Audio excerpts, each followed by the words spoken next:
Welcome to this short talk on the Stockton and Darlington Railway.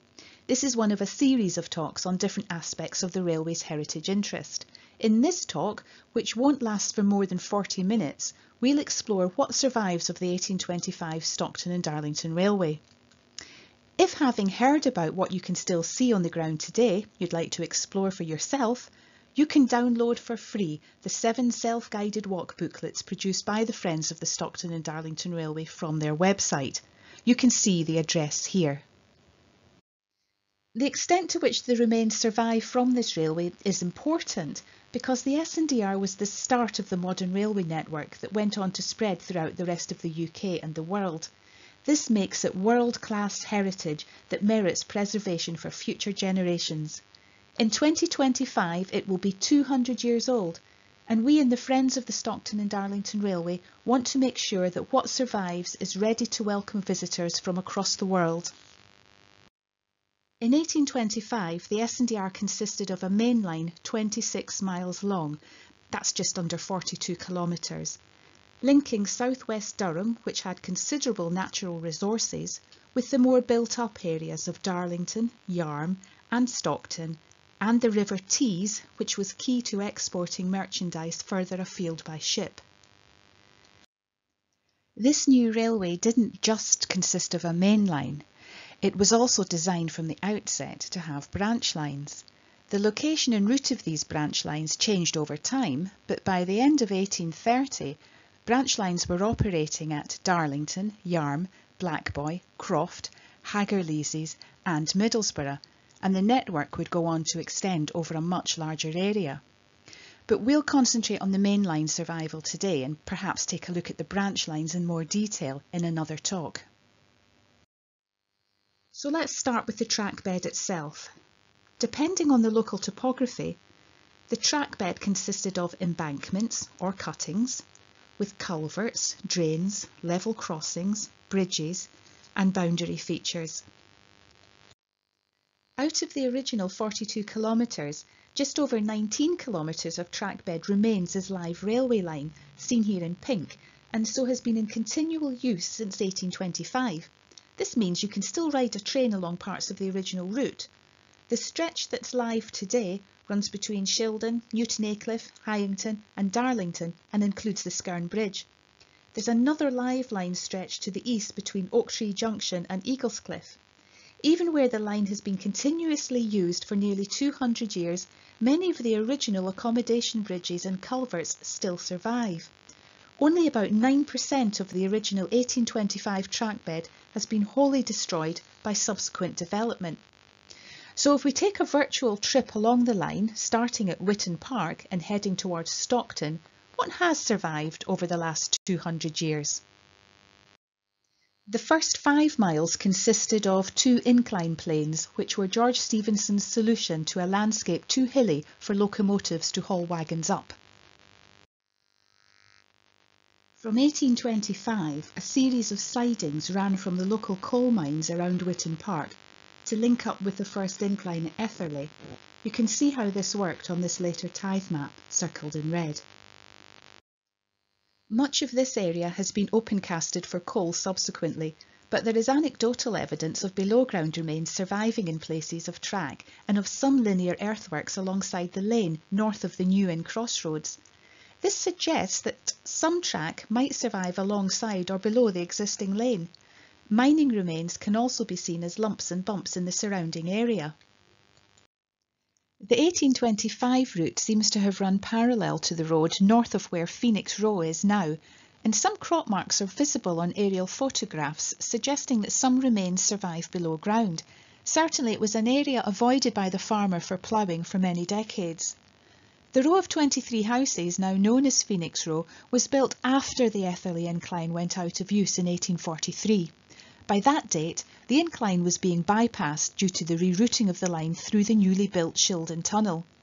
The death of the engineman John Greener at 8 o'clock on Monday morning, February the 20th, 1843, when he fell under one of the beams of the engine and was killed, was probably the last straw, and the incline was closed. The 1825 route ran to the rear of these later houses at Phoenix Row, seen on the right, and when they were extended to create bathrooms in the 1960s, the new build uncovered evidence of the 1825 track still below ground. As the natural ground levels drop away, the incline consists of a massive earthwork heading southwards and gradually uphill to the top of the Etherley Ridge. Culverts still survive which carried existing watercourses below the embankment. Many two-hole stone sleepers survive down the sides of the embankment, and some have been collected together by the owners in the hope of being presented at some stage in the future. Further along the line heading south, two-hole sleepers were reset, probably in 1975 when the 150th celebrations took place. These have been reset a little too close together and disappear from view in summer when the bushes cover them. At the summit of the incline, the engine house and the engineman's house once stood. The engine house powered the rope that hauled the wagons up and down the hill. Sadly, neither building survives. The two reservoirs that fed the engine boiler with water are still visible. One still contains water. The watercourse that fed the reservoirs can also be seen in the adjacent field. The other survival is apple and plum trees, possibly planted by the Greener family, who lived in the house and operated the incline until 1843. Along the incline, the stone boundary walls are largely original to 1825, although they have been repaired over the years. Near the site of the engine house, architectural fragments have been built into the enclosure, which may have come from the engine house building. Towards the south, in an area with no public access, stone-lined drains running alongside the incline embankment with culverts, where the drain has to pass under it, can still be seen. Part of the incline where it is a cutting has been badly damaged by earth-moving works in the field above, resulting in it filling with water. But the fact that this stretch was abandoned in 1843 and never used again also means that a level crossing can be seen with its original cobbled surface and ramps allowing the farmer to lead livestock over the line. The stone boundary walls survive along much of the incline, but rarely to full height. The Act of Parliament of 1821 set out how the land to be used by the railway had to be defined by boundaries. West of Darlington, that was stone walling high enough to be stock-proof, and east of Darlington, that was generally hawthorn or stone, depending on availability. This long stretch of incline is recognised as being nationally important, and so is protected by law. It's illegal to remove anything from the site, or to dig into it, dump anything on it, or to use a metal detector without a licence. Where it passes through St Helens, Auckland, there has been a problem of gardens encroaching onto the protected incline and damaging it. The natural topography here levels out where St Helens, Auckland and West Auckland meet, and this is where crowds gathered on the opening day to watch the wagons arrive laden with coal, and where a wagon carrying sacks of flour was added before horses continued to haul the train to the foot of the next incline at Brusselton. A piece of wasteland near the river Gorlice marks the location of more earthworks of the trackbed, and also the stone bridge abutments of the Gorlice Bridge, an innovative bridge design by George Stephenson. The bridge, built by Burrell and Company of Newcastle, was completed by late 1823. Stephenson's clever use of cast and wrought iron and lenticular construction got off to a shaky start when snow thaws resulted in flooding in the following winter, and the bridge was damaged. Stephenson then added an additional span, making it 4 spans wide instead of 3. Now, the more observant of you will have noticed that the ironwork is no longer there. This has survived, however, and is currently in the National Railway Museum in York, with plans to rehouse it at Locomotion in Shildon, just a few miles along the line. The trackbed survives well here and is also legally protected. Stone boundary walls survive in various states of disrepair. The remains of culverts and an accommodation bridge can be seen, and an additional bridge which formed a pedestrian route below the track survives buried below the ground. Old gateposts in adjacent fields mark where there were crossings respecting existing footpath networks. The former trackbed can still be seen past Broom Mill Farm, and more stone boundary walls, and the delightful Hummerbeck Bridge in need of a little conservation. At the foot of the Brusselton incline, the land was open-casted for coal and the route destroyed in the second half of the 20th century. However, aerial photographs suggest that a small stretch may have survived as a crop mark. Perhaps this was the location of the coal company's works compound, so the stretch was never excavated for coal. Perhaps it would be worth archaeologically excavating now. The notorious bridge which allowed the incline to pass under the old Roman road, now known as Hag's Lane, is no longer there. It was on the edge of the open cast site, although one wonders wistfully if it too lurks below ground. Tales have survived the passing of time of passengers having to duck as the trains passed below the road. On the approach to Brusselton, survival improves again. Not only does the incline survive as an embankment with stone retaining walls, but a mix of 2-hole and 4-hole sleepers also survive on the track bed.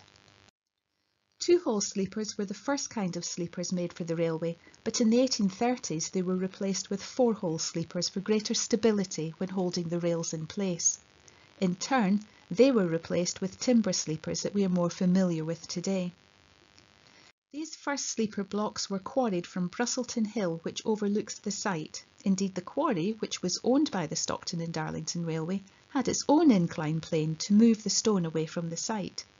Young lads were paid 8p a day to drill in the holes.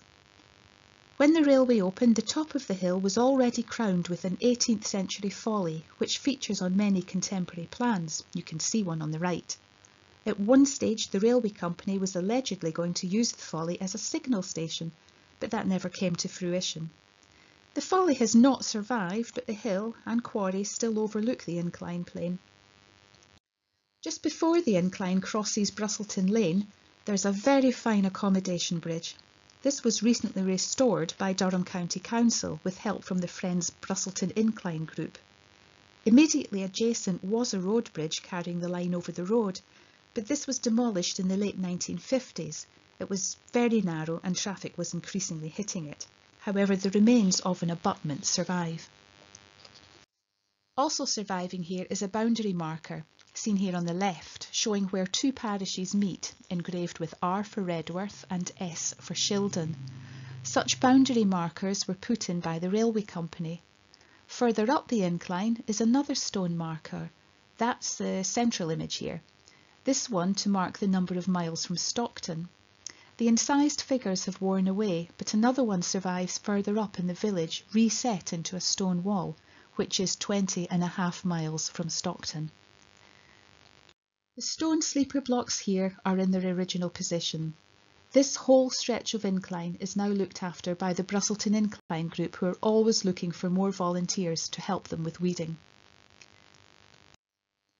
There was no settlement in Brusselton until the Stockton and Darlington Railway built the incline. At the top of the hill sat another of Stephenson's stationary engines inside an engine house. Part of the engine house survives, as does the engineman's house, which, like the one at Etherley, was actually two houses, one for the engineman and his family, and one for the blacksmith and his family, two essential professions in maintaining the engines and wagons. The engineman's house provided temporary accommodation for Timothy Hackworth in 1825, before his first house was completed in New Shildon. Hackworth was the Stockton and Darlington Railway's first in-house engineer and locomotive supervisor. Behind the engine house there is the reservoir used to provide water for the engine boilers. However, the 1825 reservoirs consisted of two circular ponds similar to those at Etherley. The reservoir was expanded into its current form sometime between the early 1840s and 1855.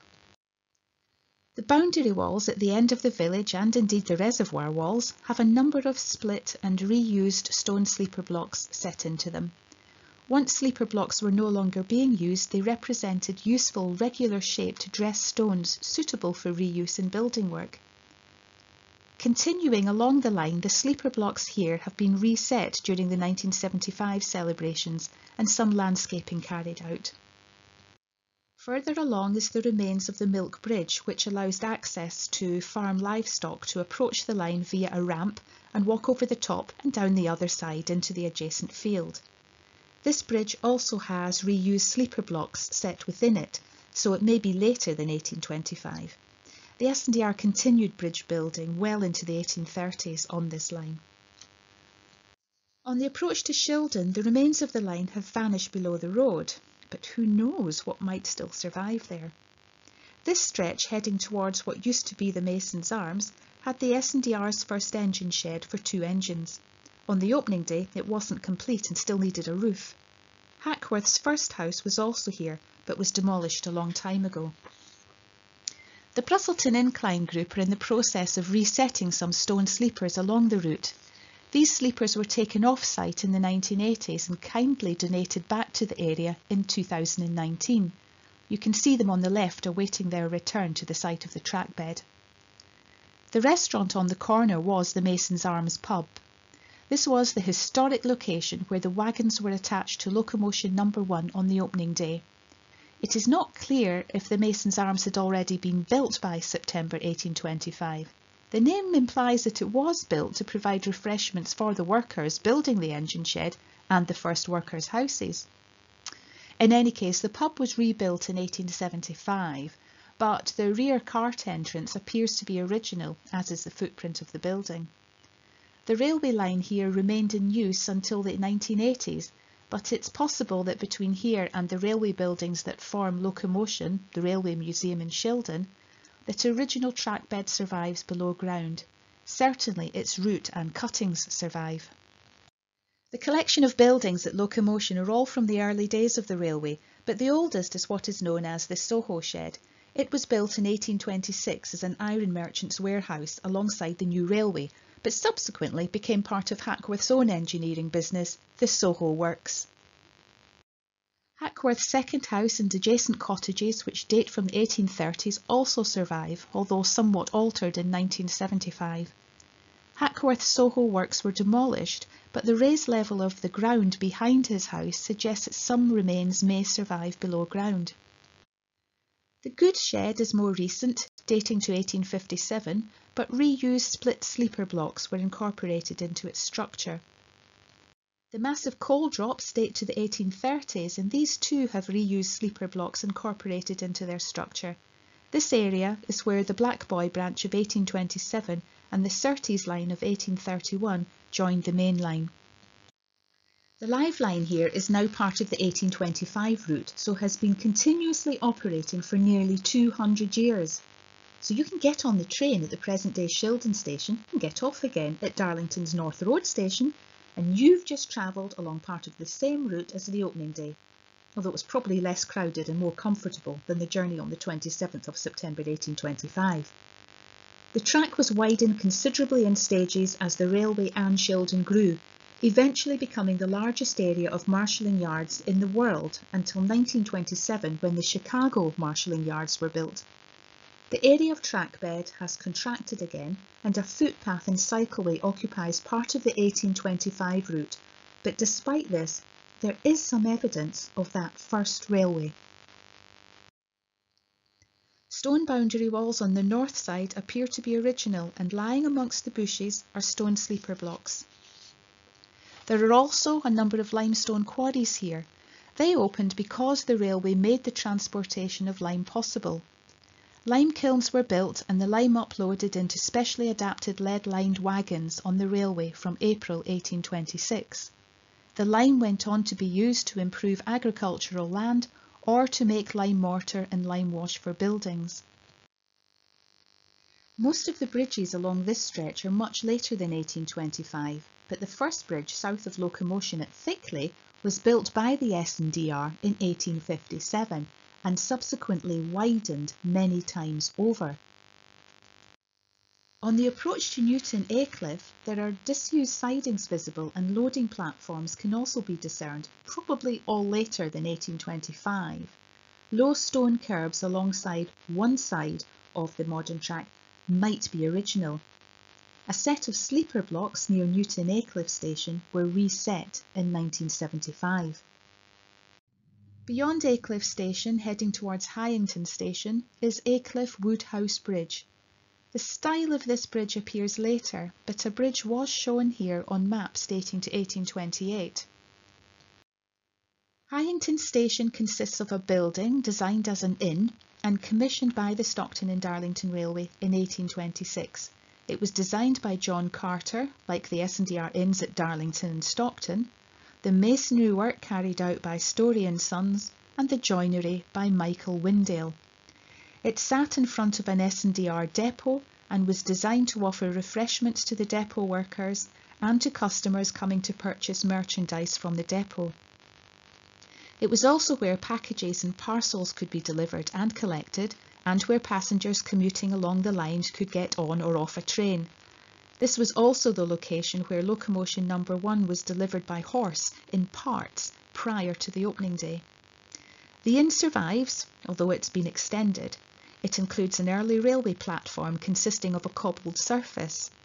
Most of the depot has been destroyed, but there are still fragments visible in the pub car park, and the siding into the depot seems to have survived as a grass-covered embankment. Sleeper blocks have also been reused in the more modern platforms opposite the inn. The line continues southwards towards Darlington. Here the occasional Stockton and Darlington Railway boundary stone can be found, as can original sandstone track bed boundaries. Sadly, accommodation bridges were still being destroyed only a few years ago. Modernised culverts of concrete still contain the remains of the original stone culverts beneath the live line. At Wiley Hill there is an S&DR crossing keeper's cottage, and opposite was another S&DR depot. The depot has gone, but the cottage survives, although it is not an 1825 structure, but a little later. It has windows to the front so that the line can be seen, but to the rear there are very few windows overlooking the fields. The S&DR house plaque can still be seen on this building, circled in red. These black and white ceramic plaques were placed on buildings or groups of buildings with a residential purpose by the S&DR in 1857. They were a method of cataloguing the properties owned by the company, and gave each building a unique reference consisting of a letter and a number, in this case G1. The line continues as live line and is a high embankment as it heads towards Darlington. Near the A1 there are good survivals of altered accommodation bridges for farmers to use, including ramps for livestock to walk on and culverts to allow watercourses to flow freely below the line. At Myers Flat, the waterlogged nature of the ground proved problematic for the original railway construction, and so a massive embankment was built. This had a drain running parallel to it. Originally, this drain was in the form of a continuous enclosed arched culvert of sandstone and was designed to collect runoff from the wetland and keep the embankment dry. The drain survives, but most of it has had its top taken off to expose the drain, and the rubble has been left lying alongside. Some of this rubble includes reused sleeper blocks. Myers Flat was nearly Stephenson's undoing and gave James Potts, the contractor, considerable trouble. Overton, who surveyed the line in 1818, had carefully avoided this boggy area, but Stephenson ignored the hazards a swamp presented. Stephenson's philosophy on the construction of railway lines was generally proved correct. In the long term, it was better to form a route that was as straight and level as possible, even if it meant higher initial costs. Stephenson's technique was to overwhelm the soft ground by tipping huge quantities of hard material to form a solid structure, in the expectation that, with drains each side, the embankment would stabilise and consolidate within about 2 years. It didn't. In fact, the ground was so ready to swallow all efforts to create a stable embankment that locals feared that evil fairies were responsible for undoing their hard work. This stretch of line created problems from 1825 and for many years after. This swampy stretch of line also includes another accommodation bridge, which appears to consist of the original abutments, but the decking is a more modern replacement. A few bridges along the live line had their decking replaced around 1901. The live line continues on its original 1825 route into Darlington, past the last major structure to be built by the S&DR, an engine shed on Whistle Road, built in 1862 by railway architect William Peachey. The S&DR and the NER were to amalgamate only a year later. Around the North Road area, the S&DR and private businesses created a Stockton and Darlington railway hub. North Road Station is the second station in the area and dates to 1842 with later additions. It is now a museum and many of the original S&D artefacts can be seen here, including locomotion number 1. The goods shed, designed by Thomas Story, dates to 1832-3 and was doubled in size between 1839 and 40. It was a replacement for the first merchandising station across the road, commissioned in 1826 and operating from 1827. That first station was demolished in 1864, but we're keen to see if the foundations visible amongst the vegetation and rubbish behind the wall and fencing relate to the 1826-7 building or something later. There are many other S&DR buildings here, but they post-date 1825 by some time. The goods agents' offices of 1840, the lime cells of the early 1840s, the carriage works of 1856. Further afield, the S&DR's Railway Tavern of 1826-7 is still pooling pints, apart from when there's a pandemic and a lockdown, obviously. And Edward Peasy's much altered house can be found where that well-known meeting took place between George Stephenson, Nicholas Wood and Edward Pease to discuss varying the design of the railway so that it was locomotive-powered instead of horse-powered. The Darlington branch line peels off the main line west of North Road and continued for half a mile, terminating at Westbrook opposite the Railway Tavern. The branch line survives behind the carriage works and lime cells, but has been destroyed by the creation of a new road, Station Road, and Victorian and Edwardian development. However, the depot that was located at its terminus survives as a few architectural fragments, consisting of the depot wall and what might have been a depot building, now referred to as the Tallyman's Cabin. The Skerne Bridge survives, although much altered, and is still in use today. You can see it here in this painting of about 1827. Initially, George Stephenson was commissioned to design this bridge, but the railway company then switched to Ignatius Bonomie, the county architect, to take over the design. The bridge started to show signs of weakness after only a few years in action, and so was altered by John Carter, who also designed a number of other S&D railway buildings, including the Railway Tavern on North Road. The bridge was altered again in the late 19th century to widen it, and so hid some of its more graceful curves beneath earthworks and chunky stonework. This bridge featured on the £5 note in the 1990s and was declared as one of the nation's 100 irreplaceable places by a poll organised by Historic England. The live line leaves the original 1825 route just east of the Skerne Bridge, although it briefly follows the Croft branch line of 1829. The original 1825 route heads east and has a modern busy road, the Tornado Way, built on top. Despite this reuse of the railway by the road, the accommodation bridge survives at Houghton Road, and evidence can clearly be seen under the bridge of it having been lengthened to accommodate the widening railway line. Further east, on Tornado Way, towards the A66, the original culverts that ran alongside the line can still be found amongst the bushes, as can the occasional discarded stone sleeper block. The line heading towards Fighting Cocks remained in use as a branch line until the 1960s, so the track bed can still be discerned as the path, along with drainage ditches and a few sleeper blocks. There's also evidence of old level crossings where paths crossed the line in the form of disused gateposts, sometimes in stone, sometimes in timber. This far east, the railway was generally not marked out with stone walls, but with hedging. The original hedging purchased by the S&DR mostly consisted of hawthorn. At Fighting Cocks there are the remains of the coal depot between the 1825 line and the inn. The coal depot was opened in 1825 but expanded in the 1870s.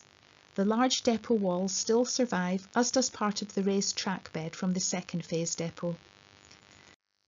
The inn, seen here on the left, was built in the 1830s to provide refreshments to the depot workers and to the passengers using the station opposite.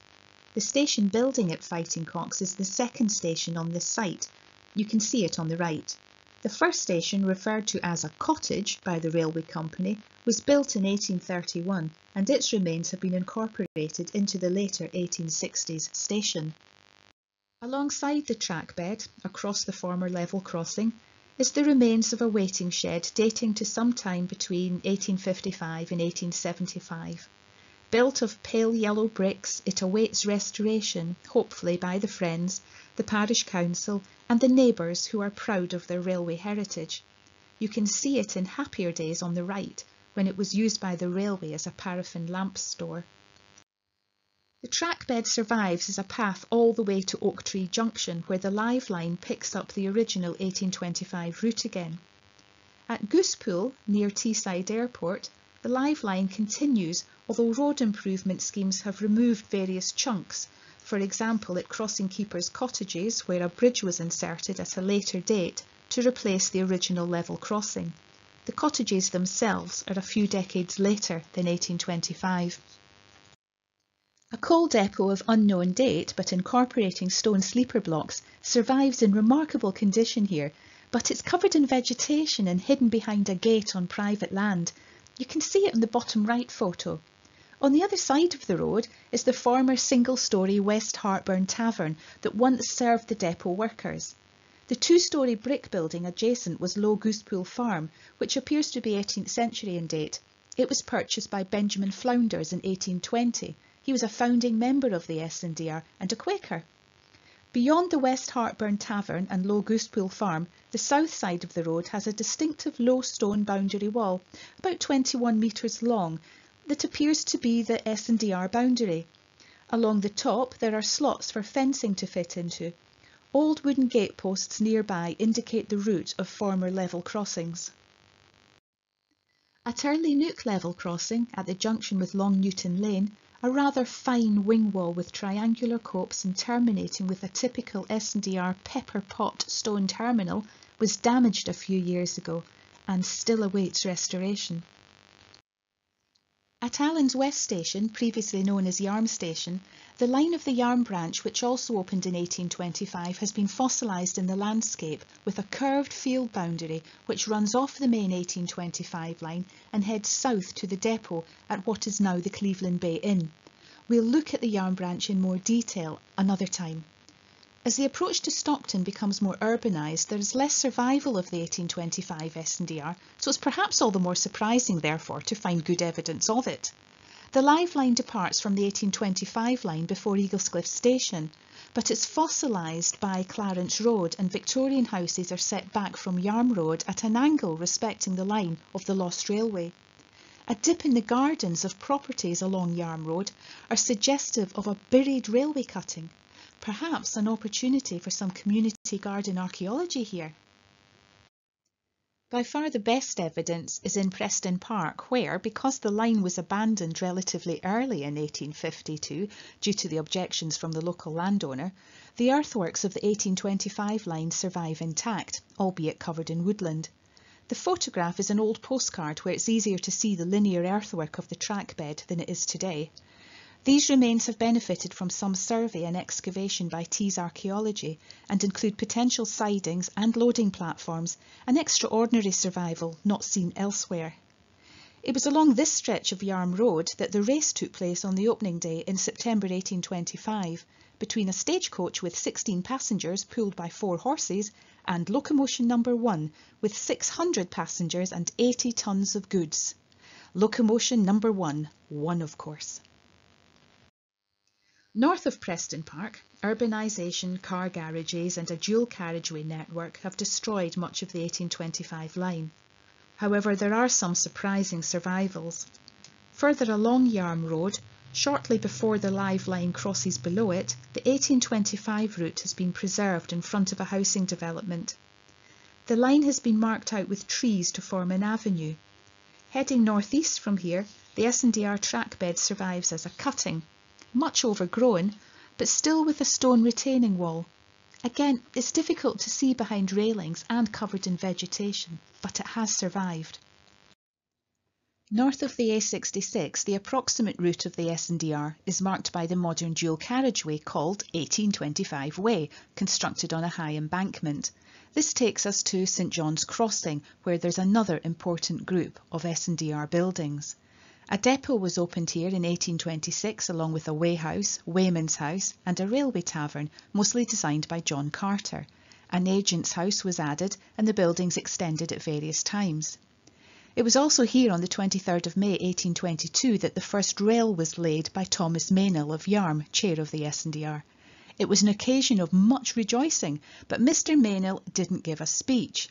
A story has survived the telling of a young lad heard shouting in the streets of Stockton after the ceremony, "Speech of Mr Thomas Meynell, 1 penny," at the same time clutching sheets of paper in his hand.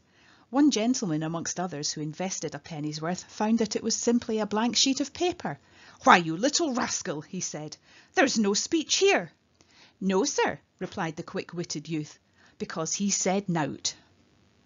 So these buildings at St John's Crossing all still survive, as does the site of the depot and some of its walls. If you look carefully, you can see scarring on the walls where the storage cells were located for coal or lime. Before the depot was complete, the company took over a row of cottages and a warehouse on the river frontage and used those as a temporary depot and an inn called the Mariner's Tavern. The route of the line from St John's Crossing to the riverside has been lost below the car park in Bingo Hall, and that first temporary depot and inn have also been demolished. The staiths built here in 1826 to take merchandise from wagons to ships have also been lost, but their locations were once marked with rails, now difficult to see. Old timbers in the water appear to relate to a shipbuilding site that predated the S&DR. This was the terminus of the line, but the other important building surviving from the S&DR is, of course, Stockton's Town Hall, where the celebratory banquet took place after the opening day on the 27th of September 1825. But we'll find out more about that in our next lockdown lecture on celebrating the S&DR. Our virtual journey along the 1825 main line is now finished and has hopefully shown just how much has survived the ravages of time. It's worth taking this opportunity to remember that no matter how big the celebrations were in 1875, 1925 and 1975, that parts of the route and some of the key buildings were destroyed by development or neglect. The Friends of the S&DR now work closely with the local planning authorities to make sure that this never happens again. We're also looking to get the remains excavated, conserved or restored as appropriate, ready to welcome people from around the world in 2025 who will join us to celebrate the railway that got the world on track. This talk has been brought to you by the Friends of the Stockton and Darlington Railway, a charity working to promote the international importance of the S&DR and to use its history, archaeology and historic associations with pioneering people and engineering ingenuity to drive forward a programme of economic regeneration and civic pride in the former Stockton and Darlington Railway territories. Our website is www.sdr1825.co.uk, and here you will find free downloadable copies of our self-guided walk booklets for accessible parts of the line. You'll also find back copies of the Globe, which is our journal and where much of the original research used to inform these lockdown lectures can be found. The best way to get your Globe, however, is to join the Friends. You can also find us on Facebook. Search for the Friends of the Stockton and Darlington Railway. This talk was also brought to you in partnership with the online gift shop www.therailwaystation.shop, which sells British-made designer gifts inspired by our railway heritage and the Stockton and Darlington Railway in particular. You can find out more on our Facebook page. Just search for the Stockton and Darlington Railway.